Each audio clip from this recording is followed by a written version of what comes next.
ফেরেশতাদের সর্দারের নাম হলো ফেরেশতা জিবরাইল। একদিন সাহস করে আল্লাহকে বলতেছে, আল্লাহ এত বড় জান্নাত বানাইলাম, এই জান্নাতটা একটু দেখবার চাই। আল্লাহ বললেন, তোমার দরখাস্ত মঞ্জুর। সুবহানাল্লাহ বলেন।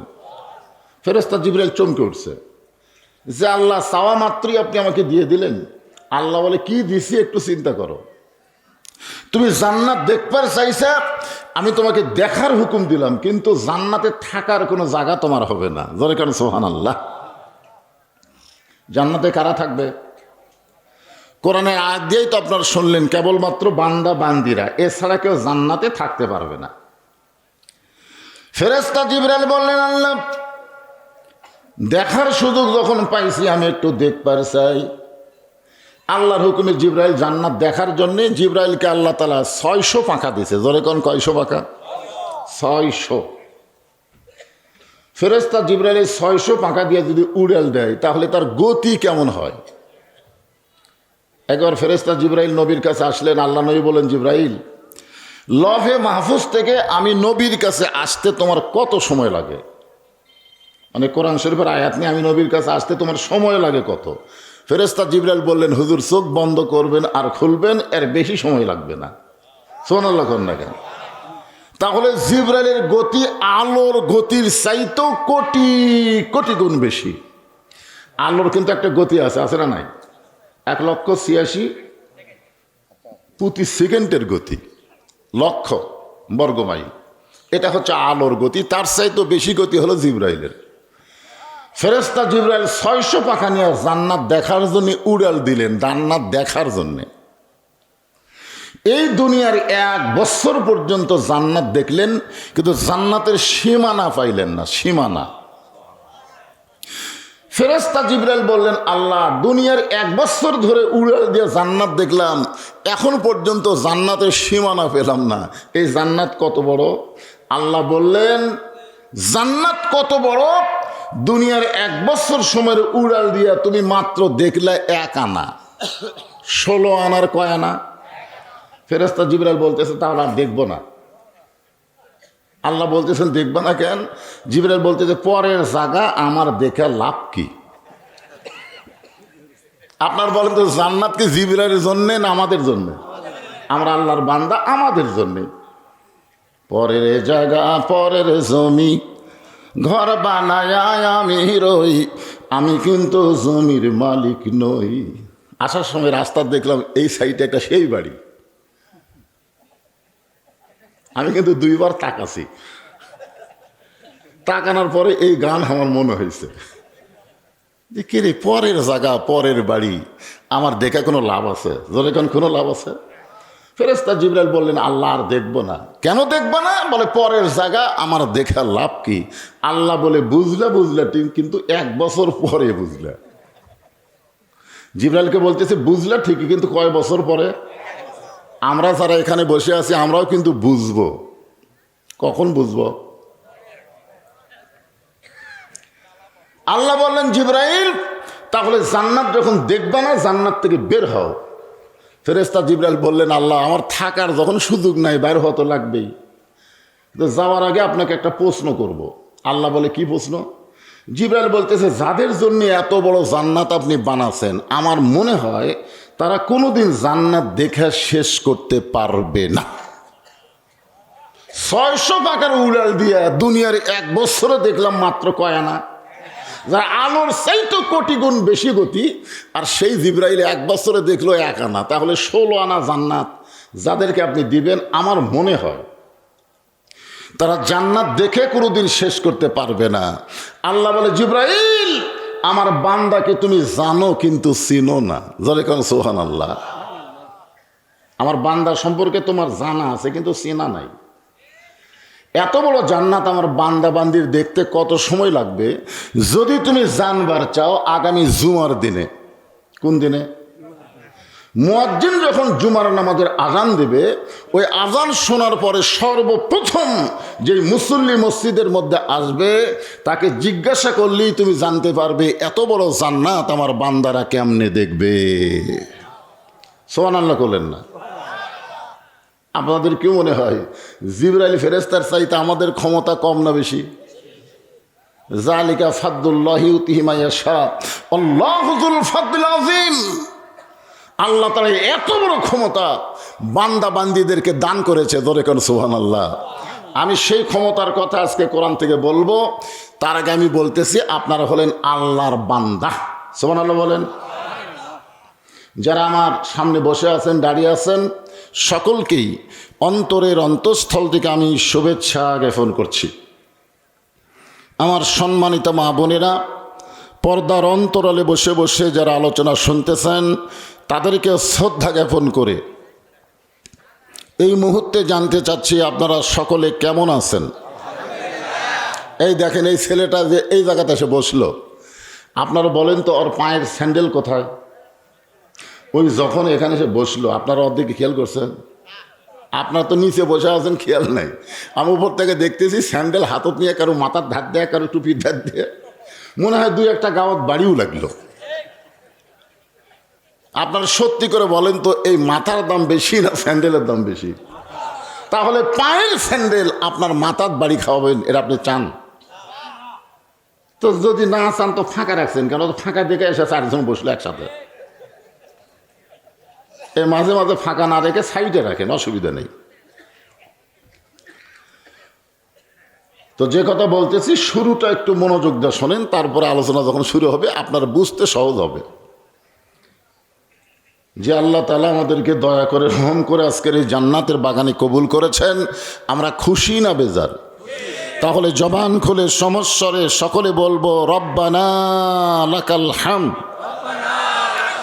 হামদান কাসীরান তাইয়িবান মুবারাকান ফীহি।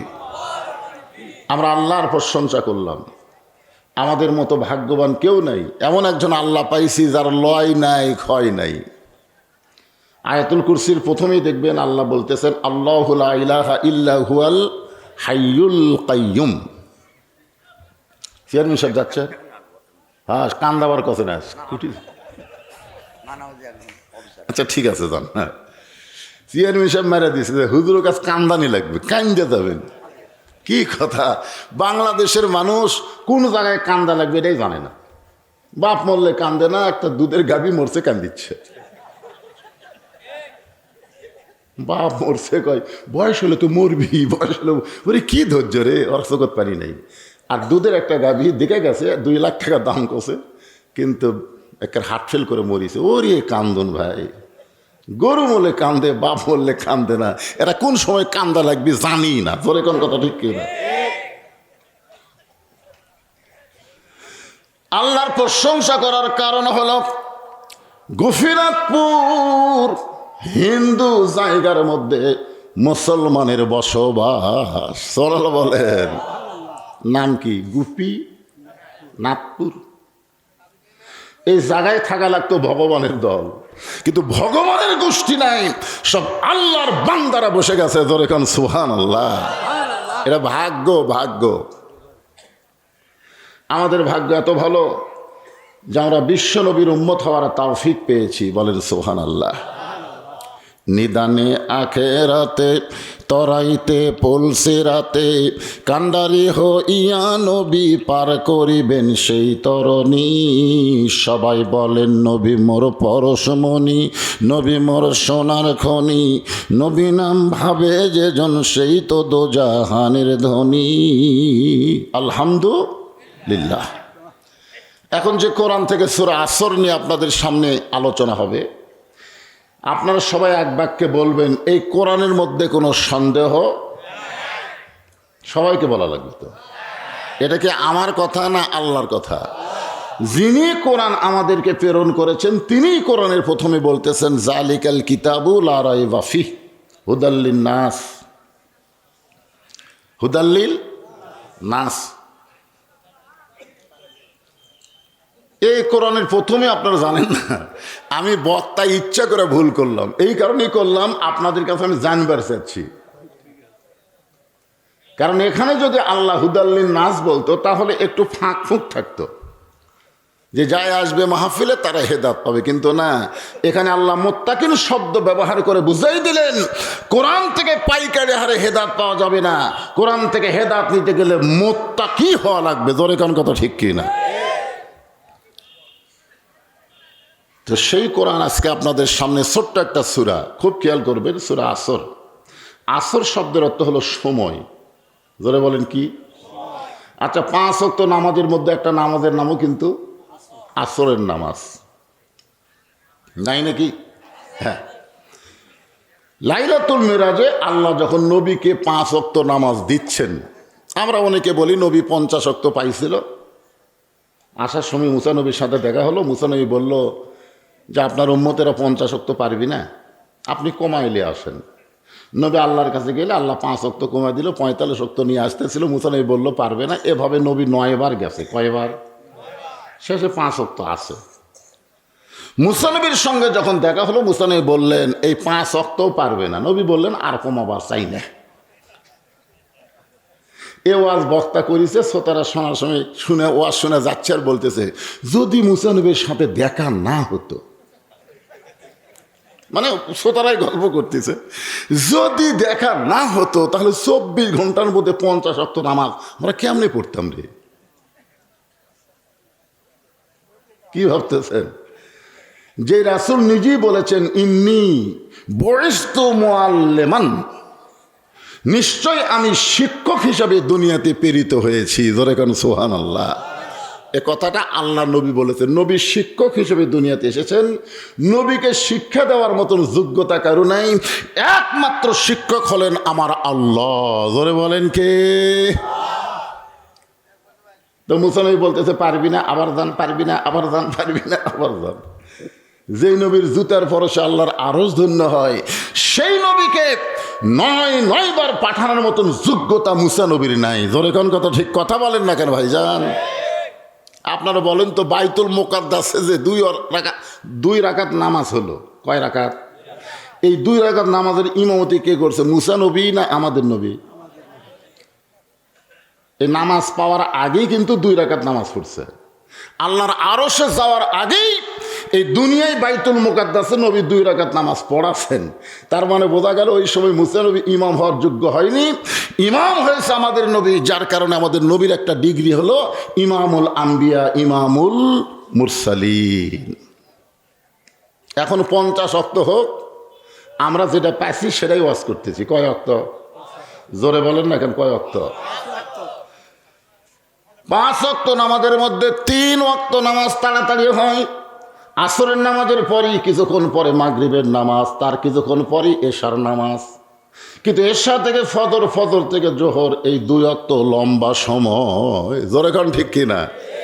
আপনারা বলেন তো, এশা থেকে ফজর আর ফজর থেকে জোহর, এই 2 ওয়াক্ত লম্বা কেন? অবশ্যই কারণ আছে, আছে না নাই? আসরের পরে মাগরিব, মাগরিবের পরে এশা, যে হারে খালি কিছুক্ষণ পর পরে নামাজ আসতেছে, এইভাবে যদি আসা শুরু হয় একটা বিরক্তই লাগে। কে রে আসর নামাজ পড়ে কেবল চাটা খাচ্ছি, ইতিমধ্যে আবার আজান। মাগরিবের নামাজ পড়ে একটু গল্প টল্প করতে এশার মারা দিছে। হ্যাঁ হাইরে, মুয়াজ্জিনের আর কাম নাই, খালি সমানই মারতেছে। কিন্তু এশা থেকে ফজর আল্লাহ লম্বা সময় দিল, আমার ফজর থেকে জোহর আল্লাহ লম্বা সময় দিল। ফজর থেকে জোহর ওই সময়ের মধ্যে চাকরি বাকরি করবেন, খেতে খামারে কাজকাম করবেন, ব্যবসা বাণিজ্য করবেন। এইগুলো দুনিয়াবি কাজ করতে গেলে আপনার দেহের মধ্যে যে ক্ষয় হবে, এশা থেকে ফজর পর্যন্ত লম্বা সময় যদি ঘুমিয়ে যান, ওই ঘুমের কারণে আল্লাহ দেহের ক্ষয় পুরা করে দিবে। তা আল্লাহ যখন নবীকে আসরের নামাজ দিচ্ছেন, কোন নামাজ? আসরের। ফরজ হলো 4 রাকাত। জোরে বলেন কয় রাকাত? 4 রাকাত। আমি ফরজের কথা বলতেছি। এই 4 রাকাত ফরজ নামাজ যখন আল্লাহ নবীকে দিচ্ছেন আল্লাহর আরশে, আল্লাহ বলতেছে নবী আপনার উম্মতেরা আসরের 4 রাকাত নামাজ জামাতের সঙ্গে আদায় করলে আমি আল্লাহ কেমন খুশি হব আপনি কি জানেন? আল্লাহ রাসূল বললেন আমি কিছুই জানি না আপনি যদি আমাকে না জানান। সুবহানাল্লাহ কন না কেন? এ কথার দ্বারা ভণ্ডদের যে আকীদা, ভণ্ড, আমাদের বাংলাদেশে কিছু ভণ্ড আছে না নাই? আমার বাবা চোখ বন্ধ করে সব কয়, আমার বাবা সব জানে। অথচ আল্লাহ নবী বললেন, আল্লাহ আমি কিছুই জানি না, আপনি যতক্ষণ আমাকে না জানান তাহলে সব জানে কে? আরো জোরে। নবীও জানেন আল্লাহ যতক্ষণ না জানায়, যার কারণে আল্লাহ কোরআনে বলেছেন, মা ইয়ানতিকু আনিল হাওয়া ইন হুয়া ইল্লা ওয়াহয়ুহা। আল্লাহু আকবার। তা আল্লাহ বললেন, তাহলে শোনেন, আমি আসরের নামাজ আপনার উম্মতেরা জামাতের সাথে, একলা একলা না। কোন নামাজ? কার সাথে? খুব খেয়াল করে শুনবেন। 5 ওয়াক্ত ফরজ নামাজ একলা পড়ার কিন্তু সুযোগ নাই। বিশেষ করে ফজরের নামাজকে যদি একলা একলা পড়ে, আল্লাহ রাসূল বলেছেন ওর মুনাফিক হতে আর দেরি লাগবে না। মুনাফিক হওয়ার জন্য যথেষ্ট ফজরের নামাজকে যদি একা একা পড়ে।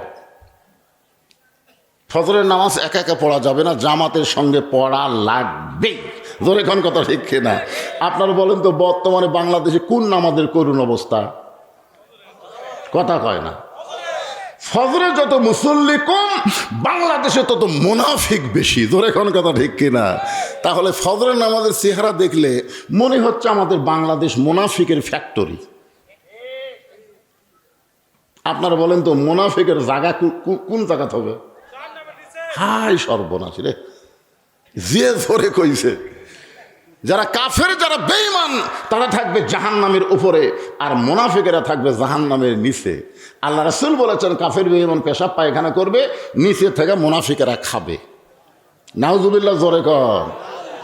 এখন ফজরের নামাজ জামাতে কারা কারা পড়তেছেন না? কারা কারা পড়েন না? পড়েন তো ঠিকই, কিন্তু জামাত পড়তেছেন না, তাদের খবর কি?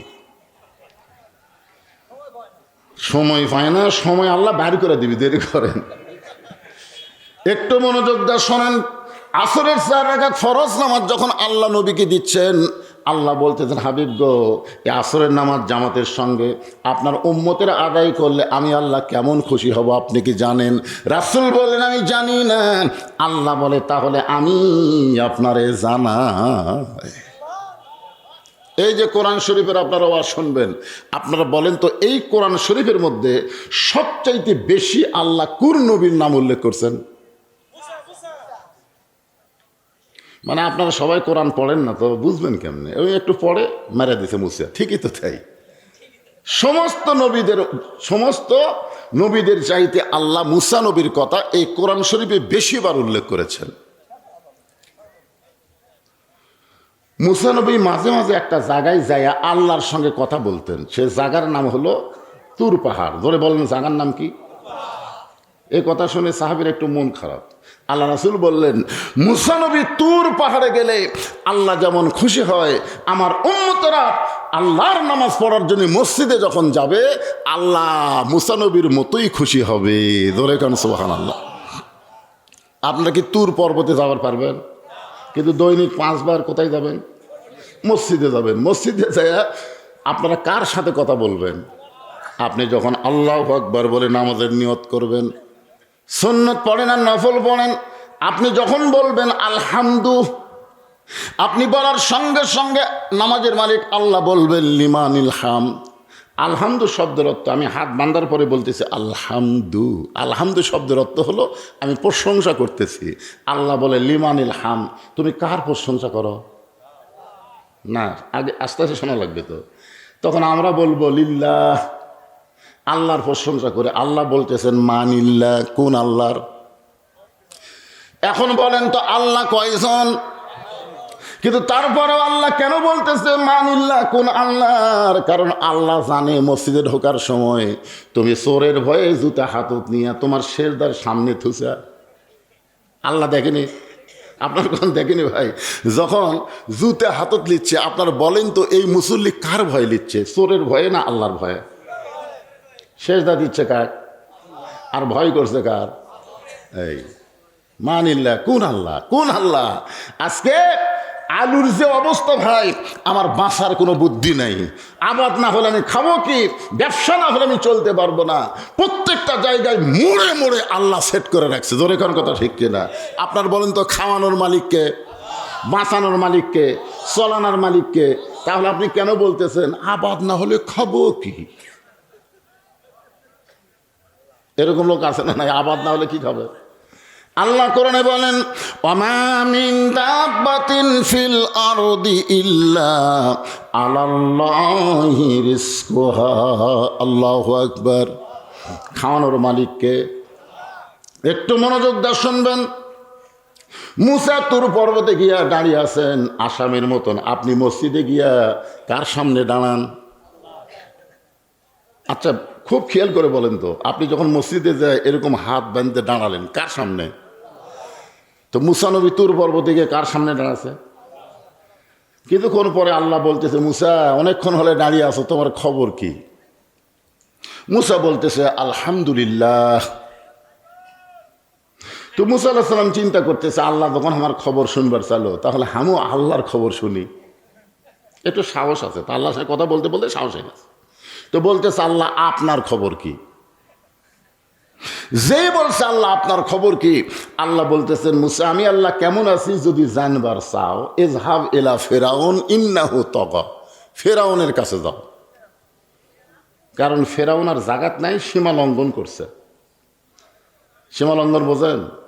এই সীমা লঙ্ঘন করার কারণে আজকে হাসিনার অবস্থা কি? হাসিনা 5 বছরের ভোট লিয়ে 15.5 বছর থাকছে, জোরে খান কথা ঠিক কি না? পরে আর ভোট দেয়নি, সীমা লঙ্ঘন করে বিনা ভোটে হয়ে গেছে। তারপরের বছর আবার দিনের ভোট রাতে করছে, আর তারপরের বছর 24 সালে আবার ড্যামি নির্বাচন করছে। ইন্নাহু তাগা, এর নাম হলো সীমা লঙ্ঘন। আপনি আপনার পকেটে 100 বার হাত দেন, আপনার পকেটে 100 বার হাত দেন, আপনাকে লোকজন বলবে যে লোকটার একটা বদ অভ্যাস আছে, নিজের পকেটে বারবার হাত দেয়, কিন্তু তেমন কিছু বলবে না। কিন্তু এই পকেট বাদ দিয়ে যদি এই পকেটে যায়, এটার নাম কি? সীমা লঙ্ঘন। মানে আমার পকেট বাদ দিয়ে আমি অন্যের পকেটে গেছি, আমার বউ বাদ দিয়ে আমি পরের বউয়ের দিকে তাকাই আছি। এরকম আছে না? ধরে কেন আছে না? বউ বাদ দিয়ে শালির দিকে খালি কুত্তার লাগাল বারবার তাকায়, এরই নাম হলো তগা। এটার নামই হলো সীমা লঙ্ঘন। এখন মুসা আলাইহিস সালাম আল্লাহ কেমন আছে জানার জন্য ফেরাউনের দরবারে গেছে। ফেরাউনের দরবারে গিয়ে দেখে ফেরাউন জিকির করতেছে, আনা রব্বুকুমুল আলা, আনা রব্বুকুমুল আলা। 41 সালের আগে আমাকে নামাইকে জিকিরের সাইদ হলো আনা রব্বুকুমুল আলা, আমি হলাম সবচাইতে বড় আল্লাহ। আল্লাহ কয় 41 সাল লাগবে না, 24 সালের 5ই আগস্ট তোকে ভারতে পলান লাগবে। জোরে কোন কথা ঠিক কি না? একটু মনোযোগ দিয়ে শুনবেন। মুসা আলাইহিস সালাম চিন্তা করতেছে, কে রে, আমি যার সাথে তুর পর্বতে কথা বললাম সেটা কে? আর সিয়ারত বৈশা ই যে সবচাইতে বড় আল্লাহ দাবি করতেছে, ই কে? আপনারা বলেন তো, যাই এখনই তুর পর্বতে আল্লাহর সঙ্গে কথা বলছে, সেই লোকটার আল্লাহর উপরে ঈমান কম না বেশি? কারণ কিছুক্ষণ আগে কার সাথে কথা বলছে? যারা প্রতিদিন এই কোরআন শরীফ পড়েন, প্রতিদিন ফজরের নামাজের পরে আপনি পড়েন, কোরআন থেকে যেখানে খুশি সেখানে পড়েন, কিন্তু রাসূল বলেছেন সূরা মুলুক যদি কেউ তেলাওয়াত করে, প্রত্যেক দিন ফজরের নামাজের পরে সূরা মুলুক তেলাওয়াত করে, কোরআনের কত আয়াত পড়ে পুরুক অসুবিধা নাই, কিন্তু নির্দিষ্টভাবে সূরা মুলুক তেলাওয়াত করার কারণে আল্লাহ তার কবরের সমস্ত আযাব মাফ করে দেয়। জোরে বলেন সুবহানাল্লাহ। এমনকি ইমাম গাজ্জালি বলেছেন রাসূলের হাদিসকে নকল করে, যে আপনাকে যে কাফনের কাপড় দেওয়া হবে, ওই কাপড়ের উপরে সূরা মুলুক একটা চাদর বানায় দেওয়া হবে। কবরের কোনো ক্ষমতা নাই, আপনার দেহ পর্যন্ত আযাব আসতে পারে। জোরে কোন সুবহানাল্লাহ। সেই সূরা মুলুকের মধ্যে আপনি পড়তেছেন, তাবারাকাল্লাযী বিয়াদিহিল মুলকু ওয়া হুয়া আলা কুল্লি শাইইন কাদির। গোটা বিশ্বের রাজত্ব, কর্তৃত্ব, মালিকানা কার হাতে? সমস্ত ক্ষমতার মালিককে। আপনি কি হজ করছেন? এখানে হাজী সাহেব কেউ নাই? মাশাআল্লাহ। কোন সালে করছেন? বলছেন উনি যখন হজ করবার গেছেন, আল্লাহর কাবা ঘর সামনে নিয়ে কিন্তু একটা সাক্ষী দিয়েছেন, ঘোষণা দিয়েছেন। আমিও দিছি, যারা হজ করছেন সবাই দিচ্ছেন, লব্বাইক আল্লাহুম্মা লব্বাইক, লব্বাইক লা শারীকা লাকা লব্বাইক, ইন্নাল হামদা ওয়ান নি'মাতা লাকা ওয়াল মুলক লা শারীকা লাক। আপনারা বলেন তো, লাকা ওয়াল মুলক লা শারীকা লাকের বাংলা অর্থ কি? এই যে আল্লাহর কাবা ঘরের সামনে আপনি বলে আসলেন, রাজনীতির ভিতরে, রাজত্বের ভিতরে একমাত্র আল্লাহ ছাড়া আমি অন্য কাউকে স্বীকার করি না। আপনি আল্লাহর কাবা ঘরের সামনে এই স্বীকারোক্তি দিয়ে আপনি বাংলাদেশের বিমানবন্দরে নামার পরে মানুষের দল করবেন, আপনি যতই নামের আগে হাজির রাখেন আপনার হজ কবুল হবে না। হজের আগে যা করছেন, হজের পরে কোনো মানুষের দল করা যাবে না। জোরে বলেন কথা ঠিক? কারণ আপনি একেবারে আল্লাহর কাবা ঘরের সামনে বললেন। মনোযোগ দিয়ে শোনেন, ফেরাউনের দরবারে মুসা গিয়া দেখতেছে ফেরাউন জিকির করতেছে কার? আল্লাহর। এটাই বুঝলেন? আনা রব্বুকুমুল আল্লাহ, আমি হলাম, আনা মানে কি? আমি হলাম রব্বুকুমুল আল্লাহ, সবচাইতে বড় আল্লাহ। মুসা নবী হাত চুলকাচ্ছে। মুসা নবীর হাতত বল আছে না নাই? যে হাতের চর দিয়ে আজরাইলের চোখের মুনি উল্টে দিছে। কি মনে করতেছেন মুসা নবীর হাতের মধ্যে পাওয়ার আছে না নাই? আজরাইল খালি সালাম দেয়নি, সালাম না দেয় বলতেছে ও আল্লাহ নবী মুসা, আমি আপনার জান কবজ করবার চাই। মুসা বলতে হ্যাঁ। আজরাইল কই কিরে আমার ডাকতেছে, তার মানে সবাই গজল গায়ে বারের মতন, ফিরে যাও রে আজরাইল মিনতি করিয়া কই তোমারে রে। আর মুসা নবী কি বলতেছে? আয়।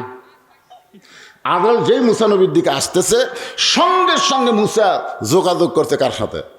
আজরাইল আসতেছে আর মুসা তার আগে আল্লাহকে বলতেছে, আল্লাহ আমি একটা নবী, আমারে সালাম না দিয়া জান কবজ করবার চাই। ই তো মস্ত বড় বেয়াদব। আল্লাহ বলতেছে তুমি কি করবে? বলার কান সারাতে একটা চড় মারব।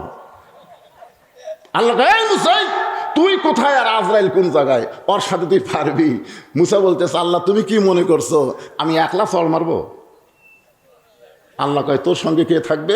মুসা বলতেছে আমি বিসমিল্লাহ বলে শুরু করবো। কি বলে?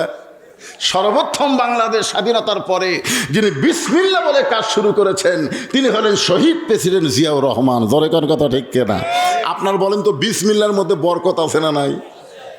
হ্যাঁ, 4 সালে হজ করবার গেছে তো, আমি প্রথম গেছি 11 সালে। আরাফার ময়দানে গেলেই বোঝা যায় যে শহীদ জিয়া কি মানুষ। ধর্ম নিরপেক্ষতা বাদ দিয়ে তিনি বিসমিল্লাহ বলে যেই মাত্র মারছে চর, আল্লাহ দেখতেছে বিসমিল্লাহ মানে আমিও সাথে আছি। এখন যদি মুসা নবীর চর আজরাইলকে না লাগে তাহলে আমার ক্ষমতা কোন জায়গায়? মুসার হাতের সঙ্গে আল্লাহর কুদরতি হাত জোড়া দিয়া এমন একটা চর মারছে আজরাইলের চোখের মনি উল্টে গেছে। যখন আপনাকে জান কবজ করবে আসবেন না তখন দেখবেন এক চোখ উল্টা না। এ উল্টা কে দিছে? কথা কয় না, কে দিছে? তাহলে মুসা নবীর হাতত পাওয়ার আছে না নাই? চিন্তা করতেছি এখন আল্লাহর সাথে কথা বলে আসে, আর এটি দেখতেছি সবচাইতে বড় আল্লাহ। মুসা যখন হাত চুলকায় এমন সময় আল্লাহ বললেন উদউ ইলা সাবিলি রাব্বিকা বিল হিকমা মাউইজাতিল লিল হাসানা। রে মুসা, আমি ফেরাউনকে মারার জন্য তোকে পাঠাইনি, আমি আল্লাহ কেমন আছি এইটা দেখার জন্য তোকে প্রেরণ করেছি। মুসা বলতেছে আল্লাহ কি করব? আল্লাহ বলতেছেন হিকমতের সঙ্গে দাওয়াত দাও। সঙ্গে সঙ্গে মুসা বললেন লা ইলাহা ইল্লাল্লাহু মুসা কালিমুল্লাহ। যেই কইছে লা ইলাহা ইল্লাল্লাহ মুসা কালিমুল্লাহ, সঙ্গে সঙ্গে ফেরাউন লাফ দিয়ে উঠছে। আপনারা বলেন তো লা ইলাহা ইল্লাল্লাহর পাওয়ার আছে না নাই? এতক্ষণ যেই ফেরাউন কি অহংকার মারতেছে সিয়ারত বসে, কিন্তু যেই লা ইলাহা ইল্লাল্লাহ শুনছে সঙ্গে সঙ্গে ফেরাউন লাফ দেবে, এই মুসা তোর আল্লাহর জিকির করবি, তোর আল্লাহর জাকাত যা। আমার রাজত্বের মধ্যে তোর আল্লাহর কোনো জিকির চলবে না। তো মুসা বলতেছে তাহলে বাঁটা দে, বাঁটা দে, তোর কতটুকু আল্লাহর কতটুকু এটা বাঁটার দরকার আছে না নাই? আপনাদের এলাকায় কি কোন বাঁটা দে না মাপা দে? দুটাই কয়। এখানে আঙ্গুল দিয়ে দেখাচ্ছে বাঁটা নিচ্ছে। হুজুর এ দেখতেছেন না এগুলো সব জমি আমার হুজুর। এই সাইডে যা দেখতেছেন আমার ভাইয়ের, এই সাইডে যা দেখতেছেন আমার চাচার, এই পুকুর পুষ্করে সব আমার। তো সবই যদি তোমার বাঁটা নিলে আল্লাহ, তখন আল্লাহটা দেখবার গেলে 2 মিনিট হাঁটা লাগবে হুজুর। আল্লাহ আমি দেখাবার পারতেছি না, এখানে নাই, দেখবার গেলে কয় মিনিট হাঁটা লাগবে? 2 মিনিট হাঁটা মসজিদের সামনে গিয়ে বলতেছে হুজুর এখানেও আল্লাহর কিছু ছিল না, আমার চাচা 10 শতক আল্লাহ দান করছে, আর আমরা গোটা গ্রামের লোক টাকা পয়সা তুলে আল্লাহ ঘর বানিয়ে দিছি। ফেরেশতারা বলতেছে, আল্লাহ এই দেশের নাম কি? যেই দেশে তোমার কিছু নাই, ওর চাষা জায়গা দিলে জায়গা পাও, টাকা দিয়ে তোমার ঘর বানায় দেয়, ওই দেশের নাম কি? আল্লাহ বলতেছে ওই দেশের নামই বাংলাদেশে। ওই দেশের মানুষ খালি মসজিদকে আল্লাহর ঘর বিশ্বাস করে, গোটা বাংলাদেশ আল্লাহর এটা বিশ্বাস করে না। মসজিদ যেমন আল্লাহর, গোটা বাংলাদেশ আল্লাহর বিশ্বাস করলে মানুষের কোনো আইন বাংলাদেশে চলতো না, আল্লাহর কোরআন দিয়ে বাংলাদেশ চলতো। জোরে কোন কথা ঠিক? আওয়ামী লীগ কোন, বিএনপি কোন, জাতীয় পার্টি কোন, যে দলই করুক দেখেন, মসজিদ যে আল্লাহর এ ব্যাপারে কোনো সন্দেহ কথা কয় না।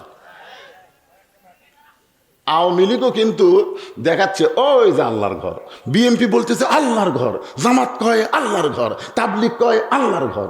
তো সব দলের মুসলমান আল্লাহর ঘর বিশ্বাস করে।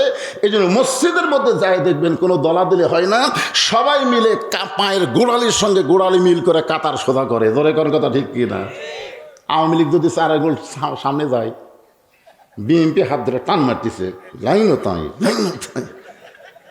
আওয়ামী লীগ ওর মুখের দিকে না তাকায়, পায়ের দিকে তাকায় বলে আমি খেয়াল করিনি ভাই, মানে কে টান মারলো ওদিকে খেয়াল নেই। ফেরেশতা কয় আল্লাহ তোমার ঘরের মধ্যে ঢুকলে 14 দল 20 দল ভাঙ্গা কাতার সোজা হয়, কিন্তু এরা বাইরে গেলে এত দলাদলি করে কেন? আল্লাহ বলতেছে এই মসজিদ যে আমার এরা সবাই বিশ্বাস করে, কিন্তু বাইর সাইড যে আমার এই বিশ্বাস করে না। যেদিন বাংলার মুসলমান বিশ্বাস করবে মসজিদও তার, গোটা বাংলাদেশও তার, সেদিন মসজিদের সৌন্দর্য আল্লাহ গোটা বাংলাদেশে চালু করে দিবে। তো এখন ফেরাউন কি বলতেছে? বাঁটা দে। মুসা বলতেছে বাঁটা দে, তোর কতটুকু আল্লাহর কতটুকু। সঙ্গে সঙ্গে ফেরাউন বলে মুসা আমার রাজত্বের মধ্যে আনা রব্বুকুমুল আলা জিকির চলবে, লা ইলাহা ইল্লাল্লাহ চলবে না। সঙ্গে সঙ্গে মুসা নবীর চুল খাড়া হয়ে গেল। মাথার চুল কি হয়েছে? খাড়া হয়ে টুপির ভিতর দেবার আছে।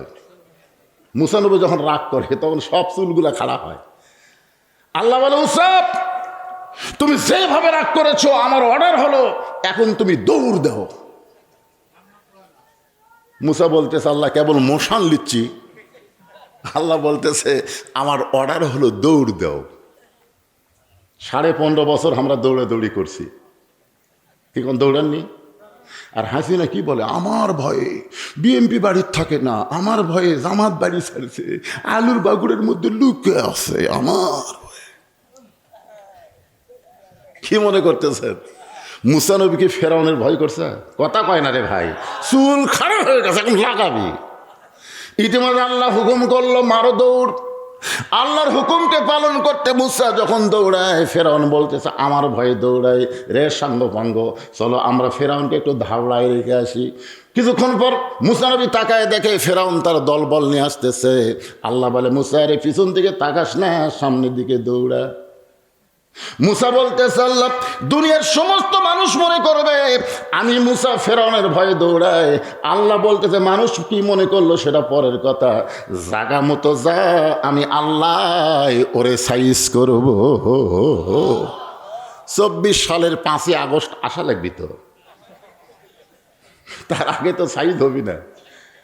কারণ বিএনপিরা সব ঘরের মধ্যে আছে, জামাত ইসলাম কুটি লুকা ছিল খুঁজে পাওয়া যাচ্ছিল না। হায় হায় জামাত যা ছিল বোঝাই যাচ্ছিল না। বিএনপি মাঝে মধ্যে একটু বাড়াবার চাই, কিন্তু ও যে ভয় দেখায়। কিন্তু মুসার দুষ্টি আবু সাইদ রংপুরে যখন 2 হাতকে প্রসারিত করে দিল আল্লাহ তখন একটা জায়গা দিছে। জোরে কোন কথা ঠিক কিনা ভাইজান? একটু মনোযোগ দিয়ে শুনবেন। ফেরাউন তার সাঙ্গপাঙ্গ নিয়ে দৌড়াই, মুসা নবীও দৌড়াই। যেই মাত্র সাগর সামনে পড়েছে, এখন মুসা নবী দৌড়াবার চাইলেও তো আর পারে না, সামনে সাগর। মুসা বলতেছে আল্লাহ কি করব? আল্লাহ বলতেছে ব্রেক কর। যেই ব্রেক করছে ফেরাউন সৈন্যদের নিয়ে এসে বলতেছে মুসা আর পলাবার পারবি না, আমরা সৈন্যরা 3 দিকে অস্ত্র শস্ত্র নিয়ে দাঁড়াই আছি, সামনে হচ্ছে সাগর, সামনে হলো সাগর। বর্তমান হাসিনার ফাঁসি দেওয়ার পরে ভারত কি করছে? এই বাংলাদেশ একটাবার খেয়াল করে দেখো, 3 দিকে আমরা ভারত, একদিকে সাগর, পলাবা কোন দিক দিয়ে? একই অবস্থা মুসা নবীর হয়েছে। দেখেন একই অবস্থা। ফেরাউন বলতেছে আমরা সবাই তিন দিকে লাঠি সোটা নিয়ে দাঁড়ায় আছি, সামনে সাগর, পলাবা কোন দিক দিয়া।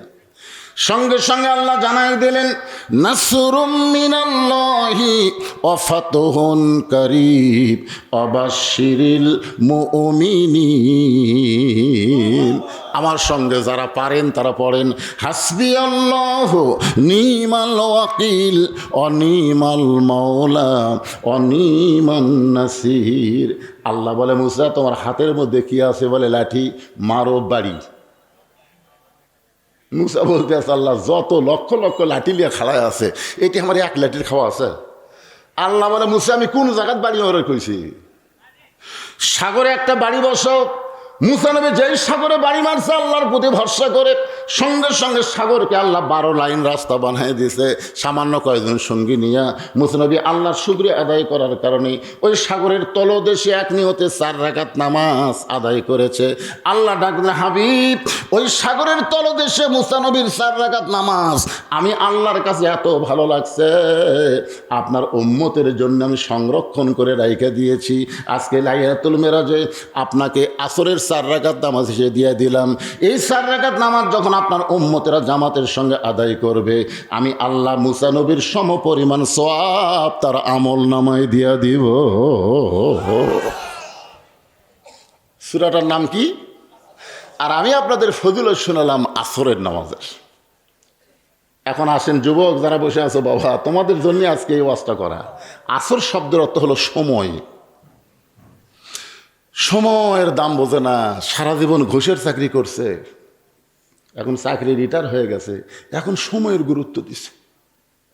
নামাজ পড়ে কাঁদতেছে আর বলতেছে আল্লাহ আমি আর জীবনে ঘুষ খাবো না, আমি আর জীবনে ঘুষ খাবো না। 2 কান্দের ফেরেশতাকে আল্লাহ আর কান্দর থেকে আমরা লেখমুখী। আর যখন ঘুষের চাকরি ছিল তখনই সময় বোঝনি, তখন খালি সমানে 2 হাতে কামাই করছে আর খাচ্ছে, এখন চাকরি গেছে, এখন কান দিচ্ছে আর ঘুষ খাবো না। ঘুষ খাবার চাইলে আর পারবি? সারা জীবন শয়তানি করেছে আর বুড়া বয়সে মসজিদে সিয়ারি লেগেছে, এরকম কিছু মুসল্লি আছে না নাই? জোরে কোন আছে না? সারা জীবন শয়তানি করছে, যৌবনকালে নামাজ পড়েনি, এখন বুড়াকালে যারা 27 গুণ সওয়াবের জন্য মসজিদে গেছে এরকে সওয়াবই ক্যান্সেল করে দিচ্ছে। আপনারা বলেন তো মসজিদে নামাজ পড়লে 27 গুণ সওয়াব একা একা পড়লে, জোরে করে একা একা পড়লে কখন পড়লে? জামাতের সাথে নামাজ পড়ার নিয়ম কি? যার যেখানে খুশি খাড়া হবে না কাতার সোজা করে দাঁড়ান লাগবে। কাতার সোজা করে দাঁড়াবার গেলে রাসূল বলেছেন পায়ের গোড়ালির সঙ্গে গোড়ালি মিল করে দাঁড়ান লাগবে। তাহলে যেই বেটা সিয়ারি লেগেছে এর গোড়ালি কোন জায়গা? তাহলে কোনো ব্যক্তির পায়ের গোড়ালি যদি সামনে যায়, ওই কাতারে যত মুসল্লি আছে নামাজের সওয়াব পাবে, কিন্তু জামাতের সওয়াব পাবে না। জামাতের সওয়াব আদায় করতে গেলে 4 জন মুসল্লি এসে আর 4 চেয়ারের পাও ধরে কান্দর তোলা লাগবে। যেরকম খাটনি তোলে অক খাটনি মনে করে চেয়ারের পাও ধরে 4 জন ধরে বারান্দা থুয়ে এসে পায়ের গোড়ালি ঠিক করা লাগবে। কোনো ভাঙ্গা সুরা এরকম লোক জামাতে চলবে না। লা ইকাল্লিফুল্লাহু নাফসান ইল্লা উসআহা। সরকারি চাকরি করলে, বুড়া বয়সে চাকরি না করলে সরকার যদি বেতন দেয়, যৌবন বয়সে যারা নামাজ পড়বে, বুড়া বয়সে যদি জামাতের নামাজ নাও পড়তে পারে, যেখানেই নামাজ পড়বে সেখানে আল্লাহ পেনশনের সওয়াব দিয়ে দেয়। সুবহানাল্লাহ, জোরে কর না কেন? আসর শব্দের অর্থ কি? সময়। মিশে মায়ায় বন্দি থাইকা করলাম কত খেলা, পশ্চিমে তাকায়া দেখো তোমার ডুইবা গেছে বেলা। কি বুঝতেছেন আমার ভাই, অজয় ভাই? আমাকে বেলা ডুবে যাচ্ছে ভাই, মন খালি চাচ্ছে বারে আর একবার কি কালো দাড়ি পাওয়া যাবি না। মুখের সামনে গরুর গোস্ত, মুরগির গোস্ত কত দেয়, মন খালি কয় খারে খারে। ইমান বলতেছে ডায়াবেটিস বেড়ে যাবি রে, খাস তোর খাওয়ার সময় শেষ রে, তোর সময় শেষ। আসরের নামাজের পরে মাগরিবের নামাজ যেরকম সময় থাকে না, আমরা যারা এখানে বসে আছি আমাদের অবস্থাও তাই। ধরে কোন কথা ঠিক কিনা? আপনি সত্যি করে বলেন তো ভাইজান, আপনি যে আজকে এই গোপীনাথপুর মাহফিল আইলেন, এখান থেকে বাড়ি যাওয়ার গ্যারান্টি আপনার আছে? এমন কোন আল্লাহর বান্দা আছেন সাহস করে বলেন হুজুর আমি বাড়ি যাবই? এইরকম একজন সাহসী লোক আছে।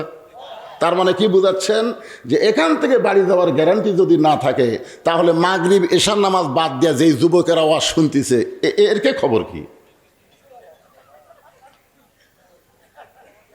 কেন যুবক এই দুটা কে উঠলো রে, এখনই নিয়ত করেন, এখনই নিয়ত ওটার। আহাদে ভাইজান একটু খেয়াল করেন, আল্লাহ মানুষকে লক্ষ্য করে বলেছেন ইন্নাল ইনসানা লাফি খুসর, শব্দের অর্থ হলো নিশ্চয়ই মানুষগুলো ক্ষতির ভিতরে। আমরা যারা এখানে বসে আছি সবাই কি মানুষ? জোরে কোন সবাই কি? তাহলে আমরা কার মধ্যে?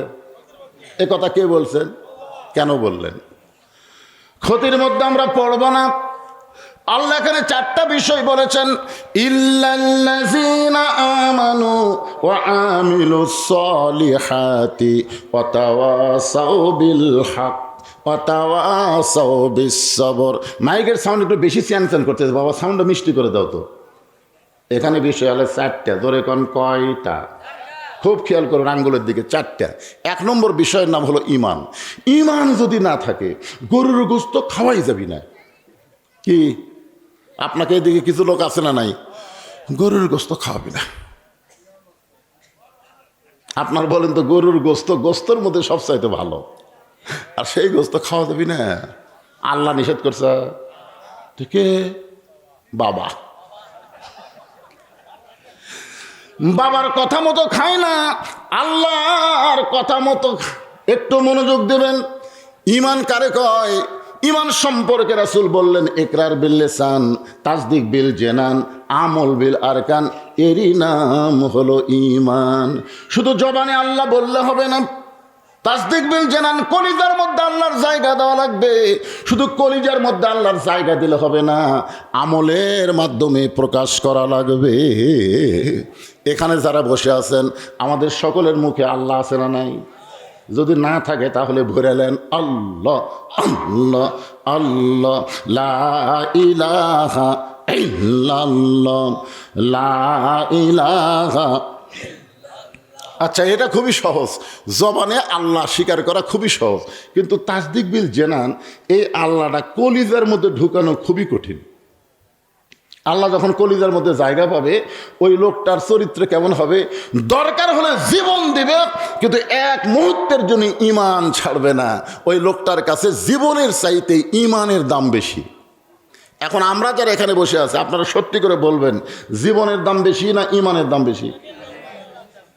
অন্তর থেকে বলেন তো, জীবন বাঁচানো ফরজ না ঈমান বাঁচানো ফরজ? সামনে নির্বাচন আসতেছে, বুঝাই শোনা এখন। জীবন বাঁচান ফরজ না ঈমান বাঁচান ফরজ? কারা কারা ঈমান বাঁচান ফরজ এই পক্ষে দুই হাত তুলে আমার আল্লাহকে দেখান। লিল্লাহে তাকবীর। আল্লাহ এই রাত্রে হাত নামান। যারা হাত তুলে তোমাকে বলল ঈমান বাঁচান ফরজ, আল্লাহ তাদের সকলকে ঈমানের সাথে কবরে নিও। জোরে কোন আমিন। এখন একটা দৃষ্টান্ত দিই। তাসদিক বিল জানান যখন কলিজার মধ্যে থাকবে, ঈমান যখন এরই মধ্যে ঢুকবে, তখন ওই মানুষের চরিত্রটা কেমন হবে? ফুলের মতো। একটা মানুষের নাম বলি, নাম হলো মতিউর রহমান নিজামী। নাম শুনছেন? হ্যাঁ, মতিউর রহমান নিজামী সাহেবের নাম শুনছেন? একটা দলের এক সময় আমির ছিল, আমির। ওনাকে উকিল বলতেছে যে স্যার, যে কোনো সময় আপনার ফাঁসি হবে, যে কোনো সময়, কিন্তু আপনি যদি বাঁচতে চান রাষ্ট্রপতির কাছে একটা দরখাস্ত লেখেন। রাষ্ট্রপতি যদি আপনাকে দয়া করে মাফ করে দেয় তাহলে আপনার মৃত্যু হচ্ছে না। আপনার বলেন তো, ফাঁসি আর মৃত্যু এই দুইটার মধ্যে তফাৎ কি? একটাই। হ্যাঁ, একটু এটা বোঝা লাগবে, মৃত্যু ভিন্ন ফাঁসি ভিন্ন। সঙ্গে সঙ্গে মতিউর রহমান নিজামী মুচকে মুচকে হেসে বলে, উকিল তুমি যে রাষ্ট্রপতির কাছে আমাকে দরখাস্ত লিখতে বলতেছো, এরকম তিনজন রাষ্ট্রপতিকে ক্ষমতার থাকা অবস্থায় মরা দেখছি। একটা হলো মুজিবুর রহমান, একটা হলো জিয়াউর রহমান, একটা হলো জিল্লুর রহমান। যারা ক্ষমতার থাকতে নিজেই মরা যায়, কোনো ইমানদার জীবন ইমান থাকা অবস্থায় তাদের কাছে কোনোদিন জীবন ভিক্ষা চাবে না। এটার নাম হলো তাসদিক বিল জানান, কলিজার মধ্যে ঈমান। এরপরে বলতেছে রাসূল আমল বিল আরকান, আমল বিল আরকান, ঈমান অনুযায়ী আমল করা লাগবে। আপনাদের কাছে আমার প্রশ্ন হলো, ঈমান রক্ষা করবার যে আমলটা করা লাগবে 1 নম্বরে, সে আমলের নাম কি? সবাই বলতেছেন না। মানে যে আমল না করলে ঈমানই থাকবে না, সে আমলের নাম কি? আরো জোরে। লা সলাতা লা ইমানা, যার ঈমান নামাজ নাই তার ঈমান নাই। এক কথা নাই রে, আবার ড্যামটি। রাসূল বলেছেন মান তারাকা সালাতু মুতাম্মিদান ফাকাত কাফারা, ইচ্ছা করে একটা ওয়াক্ত নামাজ যারা বাদ দিল তারা অবশ্যই আল্লাহর সঙ্গে কুফরি করলো। এখন কারা কারা মাগরিব এশার নামাজ বাদ দেওয়া শুনতেছেন, আপনারা চিন্তা করে দেখেন, 1 ওয়াক্ত আপনি 2 ওয়াক্ত বাদ দিলেন, তাহলে আপনার খবর কি?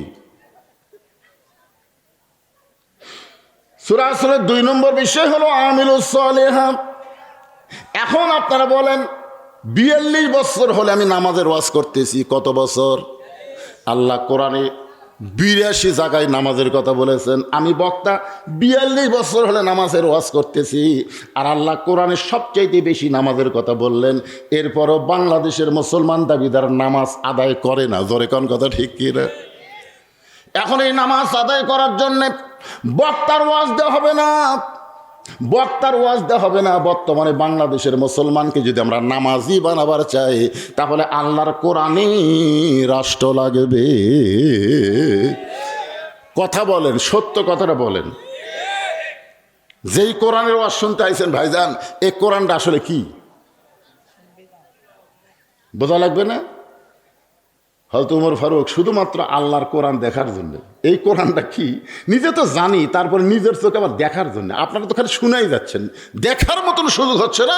তবে আমরা এবারে একটু বক্তারা বলতেছি, সব দেখা হলো শেষ, আগামীতে দেখব এই কোরআনের বাংলাদেশ। জোরে কোন কথা ঠিক কিনা?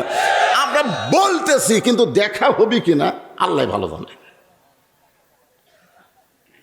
কি সব দেখেননি আপনারা? সব দেখেননি, কিন্তু এটা কি দেখছেন? এটা খালি শুনেই যাচ্ছেন। এক এক বক্তা এক এক ঢঙ্গের ওয়াজ করতেছে, যাচ্ছেন আর বলছেন, কিন্তু এই এলাকার মধ্যে এবার কার ওয়াজ সাটল রে? তখন বলতেছে, মানে বক্তার ওয়াজ শুনতেছেন, যে দেখার কোনো সুযোগ নেই। কিন্তু হযরত ওমর আল্লাহর কোরআন দেখার জন্যে মদিনার অলিগলি ঘুরতে গিয়ে হঠাৎ দেখতে পায় 2 পাহাড়ের মাঝখানে বিস্তীর্ণ মরুভূমি। ওই মরুভূমির মধ্যে একজন রাখাল উট আর দুম্বা চড়ায়। হযরত ওমর আল্লাহর কোরআনকে দেখার জন্য রাখালকে সালাম দিলেন, আসসালামু আলাইকুম রাখাল ভাই, আমার পেটে ক্ষুধা লাগছে, আমি উটের 1 পেয়ালা দুধ চাই। রাখাল মুচকি মুচকি হাসে। ওমর ফারুক বলে, রাখাল আমি তোমার সালাম দিলাম, তোমার কাছে উটের দুধ চাইলাম, তুমি সালামের উত্তর দিলে না, উটের দুধ দিবা কেনা সেটাও বলো না, তুমি মুচকি মুচকি হাসার কারণ কি? রাখাল বলে, পথিক আমি তোমার সালামের উত্তর দিব, উটের দুধও তোমাকে দিব, কিন্তু আগে জানতে হবে তোমার পরিচয়। তুমি যে আমারে সালাম দিলে, উটের দুধ চাইলে, তুমি আসলে কে? ওমর ফারুক চিন্তায় পড়ে গেলেন। শুধুমাত্র আল্লাহর কোরআন দেখার জন্যে আমি অর্ধ পৃথিবীর খলিফা ছদ্মবেশ ধারণ করেছি। এখন রাখালের কাছে যদি আমার পরিচয়টা দিয়ে দেই, তাহলে গুমর তো ফাঁস হয়ে যাবে। ওমর যখন এই চিন্তা করতেছে, আল্লাহর কোরআন বলে, ওমর রাখাল যখন তোমার পরিচয় চাইছে, তুমি আসল পরিচয় দাও। তোমার আসল পরিচয় তুমি ওমর না, আসল পরিচয় তুমি খলিফা না, আসল পরিচয় তুমি বজলু না, আসল পরিচয় তুমি বক্তা না, আসল পরিচয় হলো মিল্লাতা আবিকুম ইব্রাহিম হুয়া সাম্মাকুমুল মুসলিমিন। আসল পরিচয় হলো তোমার জাতির পিতা ইব্রাহিম, যিনি তোমার নাম রেখেছে মুসলমান। ওমর ফারুক বলে, রাখাল ভাই আমার পরিচয় যদি জানতে চাও, তাহলে আমার পরিচয় হলো আমি একজন মুসলমান। রাখাল মুচকে মুচকে হাসে। ওমর ফারুক বলে, আবার হাসো কেন? বলে, হাসার কারণ হলো তুমি আসল না নকল। ওমর ফারুক তো চিন্তাত পড়ে গেল, কারণ মুসলমান তো মুসলমানই। ধরে কোন কথা ঠিক কিনা? ওমর ফারুক বললেন, রাখাল মুসলমান তো মুসলমানের মধ্যে আসল নকল কি? রাখাল বলতে যে আসল মুসলমান যারা হবে তারা চাওয়ার ব্যাপারে সতর্ক থাকবে। আসল মুসলমান জীবন যাবে, কিন্তু আল্লাহ ছাড়া কারো কাছে কোনোদিন হাত পাতাবে না। সুবহানাল্লাহ কন না কেন? আসল মুসলমানের স্বীকারোক্তি হলো ইয়্যাকা না'বুদু ও ইয়্যাকা নাস্তাইন, আমরা গোলামি করি কার? তাহলে হাত পাতাবো কার কাছে? তো তুমি যদি আসল মুসলমান হও, তুমি দুধ চাইলে কার কাছে? চুম করছো, ওর হরেক চুম করছো। ওরে বাবা রে, আল্লাহর কোরআন যখন দুনিয়াতে চালু থাকবে, উমর যদি ভুল করে, একটা রাখাল পর্যন্ত তার ভুল ধরার সাহস পাবে। সুবহানাল্লাহ না কেন? আপনারা বলেন তো, বর্তমান বাংলাদেশে কোন জায়গায় আল্লাহর আইন চালু আছে? আছে? মসজিদের মধ্যে ইমাম টাইটেল পাস, তারপরে কামেল পাস, তারপর দাওরা পাস। ইমাম সাহেব কোরআনের হাফেজ, এতগুলা যোগ্যতা ইমামের আছে। তারপরে ইমাম যদি আসরের 4 রাকাত নামাজে 3 রাকাতে বসে,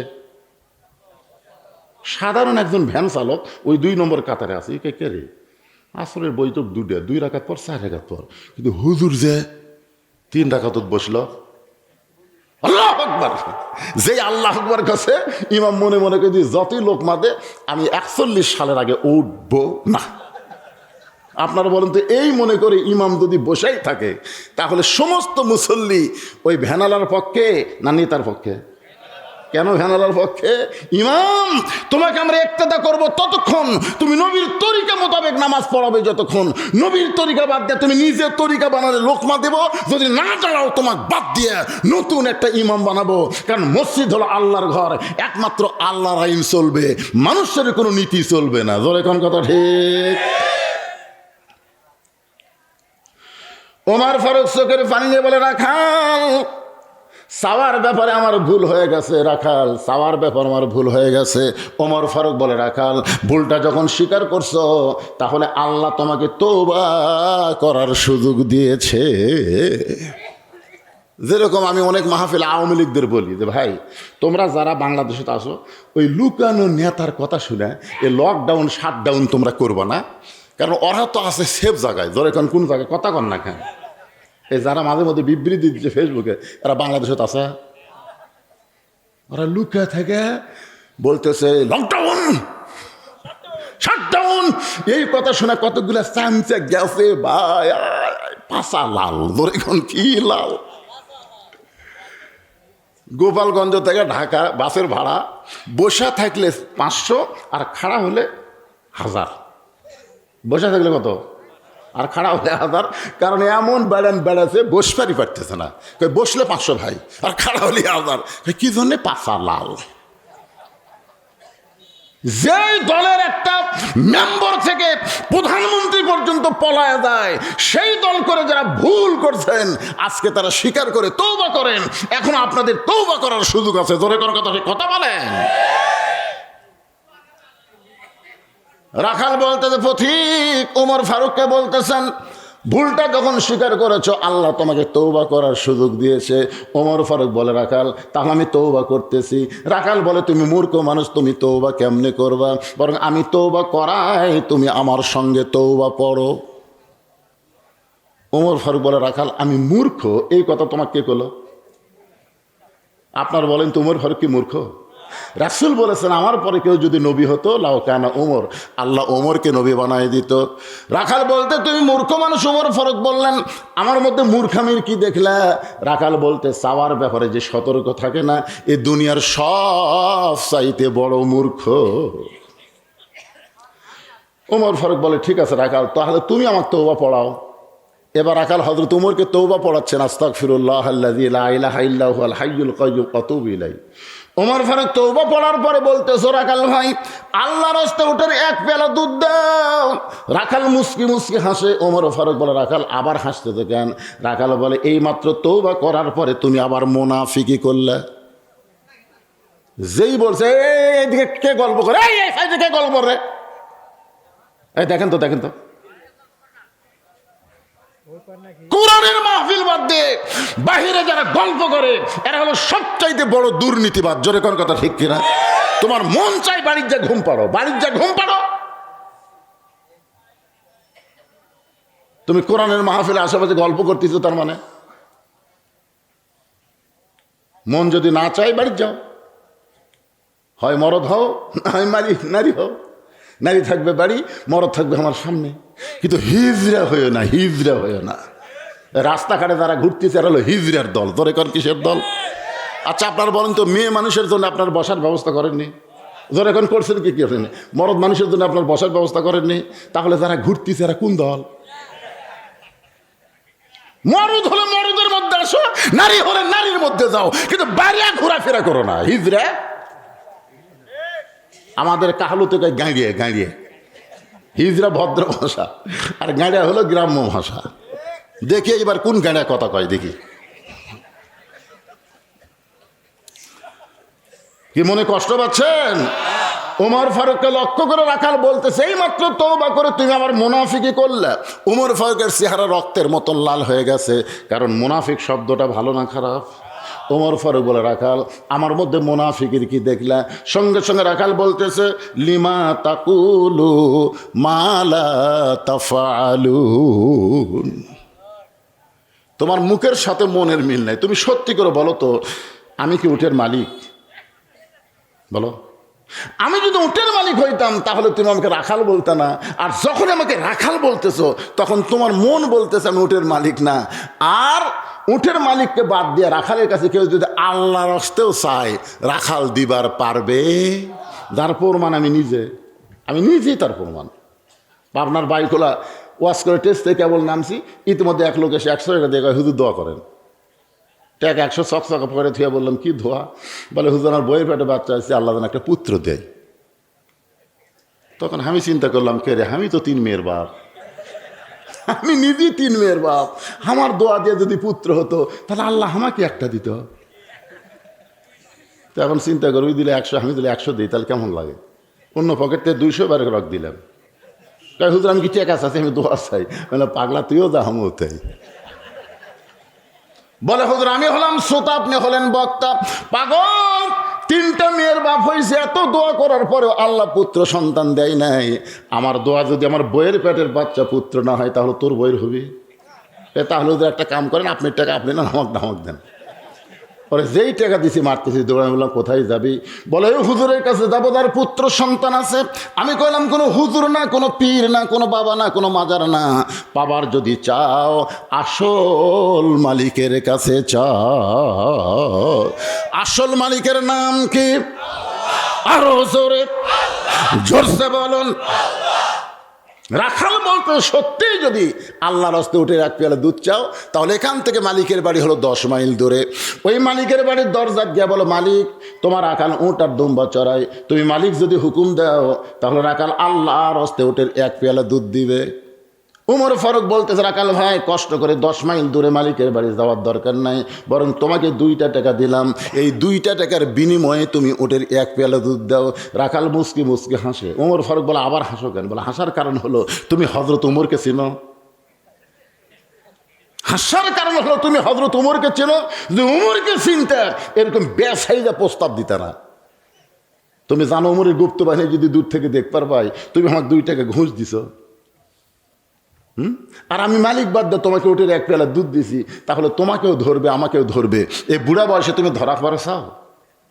ওমর ফারুক বলে, রাখাল ভাই তাহলে চলো পাহাড়ের গুহার মধ্যে যাই, ওই গুহার মধ্যে গিয়া গোপনে তোমাকে 2টা টাকা দেব, আর তুমি গোপনে ওটের 1 পেয়ালা দুধ দিবা।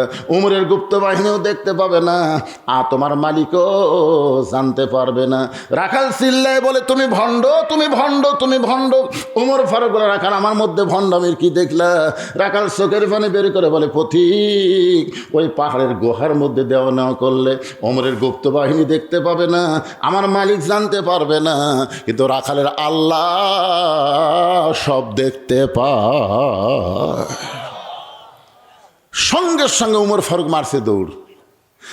1 দৌড় দিয়ে পাহাড়ের পাদদেশে গিয়ে 2 রাকাত নামাজ পড়ে আল্লাহকে বলতেছে, আল্লাহ তোমার কোরআন এত সুন্দর, তোমার কোরআন যখন দুনিয়াতে চালু হয় তখন কেউ না দেখলেও আল্লাহ দেখে, এই বিশ্বাস মুসলমানের কলিজায়। ধরে কারণ সুবহানাল্লাহ। আজকে আমাদের বাংলাদেশে আমরা চারিদিকে তাকাই, রমজান মাসে হোটেলে কালো চাদর দিয়ে সমানই খাই। কে ভাই কি করতেছেন? সামনে চাদর দিছি হুজুর, কেউ তো দেখবার না। আয় আয়, আপনি জানেন আল্লাহর মুত্তাকি হবার গেলে সবচাইতে গুরুত্বপূর্ণ আমলের নাম কি? মুত্তাকি হবার গেলে রে পাখলা, উজু করার সময় রমজান মাসে জোহরের নামাজের উজু করছে, 1 ফোঁটা পানি গলাত গেছে কিনা কেন ভাই কিরে? কই ভাই রে, কুলি করার সময় মনে হয় দেখছেন এক ফোঁটা পানি গেছে কিনা, ওই পানি বাইর করার জন্য ওয়াক ওয়াক করতেছে। ওই শালা আবার ঘুষও খায়, ওই ঘুষ খায় ইফতারের পরে। রোজা অবস্থায় খায় না তো, রোজা অবস্থায় সামান্য পানি গলার গেছে, তাকে ওয়াক ওয়াক করতেছে। তার মানে আচ্ছা আপনারা বলেন তো, ওর গলার মধ্যে পানি গেছে, এটা কি দুনিয়ার কোনো পুলিশ দেখছে? কে দেখছে? সোহান আল্লাহ। এই জন্য আল্লাহ রমজান মাসে কোরআন নাজিল করেছে। ধরে কেন সোহান আল্লাহ, আল্লাহুম্মা আমিন।